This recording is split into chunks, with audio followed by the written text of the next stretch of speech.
justice has been delivered, and this terrorist leader is no more.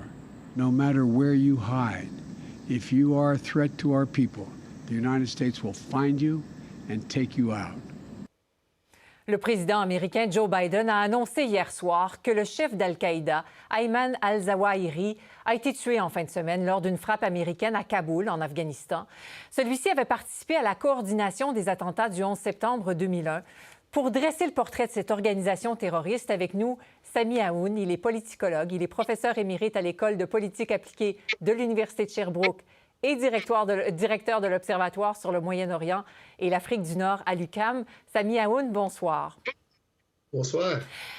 Ayman al-Zawahiri, c'était l'un des terroristes les plus recherchés de la planète. Les États-Unis avaient mis 25 000 $ comme récompense en échange d'informations qui permettraient de mener à sa capture.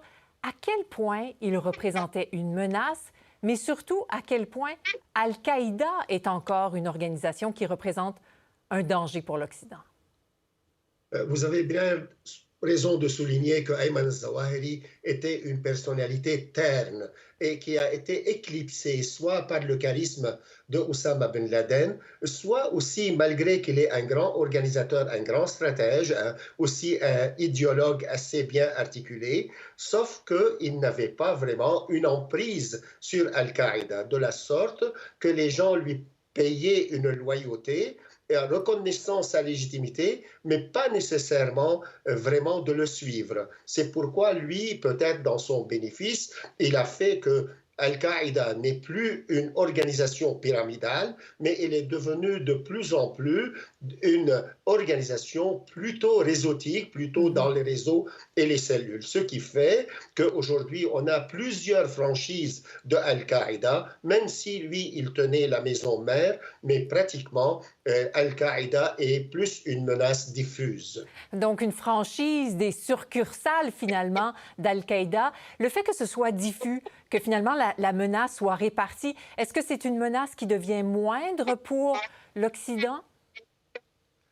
En quelque sorte, oui. Il a fait quelques éclats, certainement. On n'oublie pas Toulouse, on n'oublie pas Charlie Hebdo à Paris, on n'oublie pas certainement le 11 septembre 2001, non plus les assassinats à Londres. Sauf si on remarque bien, on voit que l'islamisme radical, en général, il passe dans une crise doctrinale et idéologique, et même, si vous remarquez bien, dans les foyers de troubles au Moyen-Orient, en Syrie ou en Irak ou ailleurs, on voit que cette mouvance Al-Qaïda est presque sur la défensive, sinon elle bat en retraite. Et elle a été devancée plutôt par Daesh ou l'État islamique, qui, avec elle, il y a une grande divergence idéologique. L'État islamique voulait construire un État territorial, tandis que Al-Qaïda voulait garder ce que al-Zawahiri a toujours pensé contre l'ennemi local, c'est-à-dire les régimes arabes, musulmans, qu'il considère comme suppôts de l'Occident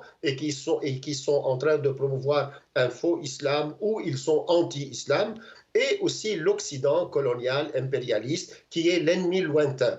Alors, en ce sens, oui, il y a toujours une menace de ce côté et comme de l'autre. Bon, vous parlez de l'État islamique. Je reviens un instant à Al-Qaïda. Qu'est-ce que ça nous révèle sur les liens entre les talibans en Afghanistan et Al-Qaïda, le fait que le numéro 1 ait été abattu à Kaboul? C'est vrai aussi, c'est qu'il y a dans les talibans plusieurs poches de décision, plusieurs centres de décision. Alors, si de bonne foi, les négociateurs des talibans ont signé l'entente de Doha avec les Américains et ils ne savaient pas qu'est-ce que l'aile radicale et militante et combative chez eux est en train de planifier pour réabriter et réhéberger Al-Qaïda, alors si c'est de bonne foi, ce serait un problème à l'intérieur des talibans. Mais si c'est plutôt de mauvaise foi, donc on comprend que les talibans et Al-Qaïda sont pratiquement de la même mouvance islamiste radicale et qui sont des frères rivaux, mais pas nécessairement ennemis. Et en ce sens, Al-Qaïda, que M. al-Zawahiri vient des grottes et des caves et qu'on le voit dernièrement dans peut-être le quartier le plus huppé de Kaboul, le quartier diplomatique, et qu'il soit fauché par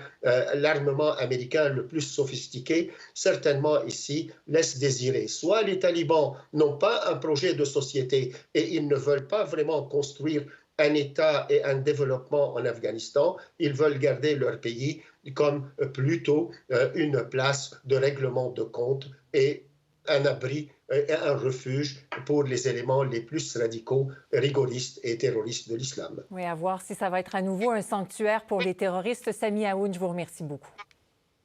Je vous en prie. Au revoir.